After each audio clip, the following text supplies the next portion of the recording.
அனைவருக்கும் ஆசீர்வாதமான நாள். இந்த மாதம் எல்லோருக்கும் தெரியும், கிறிஸ்மஸ் மாதம், அதாவது நத்தார் பண்டிகையை கொண்டாடுகிற மாதமாக இருக்கிறது. முழு உலகத்தில் உள்ள கிறிஸ்தவர்கள் மற்றும் அனைத்து மனிதர்களுக்குமான ஒரு நற்செய்தியான கொண்டு வருகிற ஒரு மாதம் தான் கிறிஸ்மஸ் மாதம், டிசம்பர் மாதம்.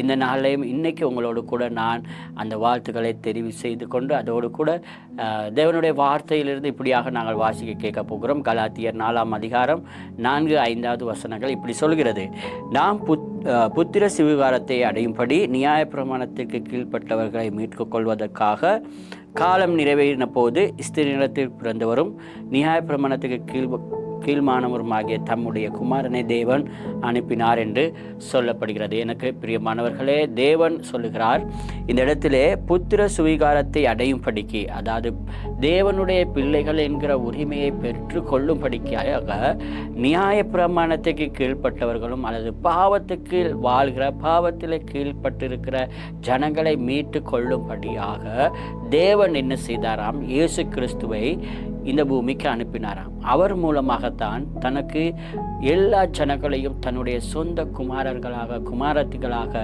மீட்டு கொள்ளும்படியாக இயேசு கிறிஸ்துவை இந்த பூமிக்கு அனுப்பினார். எனவே பிரியமானவர்களே, இயேசு கிறிஸ்து வந்த இந்த நற்செய்தியை உங்களுக்கு அறிவிக்கிற இந்த நாட்களிலே நீங்கள் ஆயத்தமா அந்த இயேசு கிறிஸ்துவை எங்களுடைய சொந்த இரட்சகராக ஏற்றுக்கொண்டு பிதாவுக்கு குமாரத்திகளாக ஆகும்படியாக இந்த கிறிஸ்மஸ் மாதம் உங்களுக்கு அப்படியாப்பட்ட ஒரு சந்தோஷத்தை கொண்டு வந்து தருகிற மாதமாய் அமைய வேண்டும் என்று சொல்லி உங்களை ஆசீர்வதிக்கிறேன். இயேசுவின் நாமத்தினாலே ஆமென்.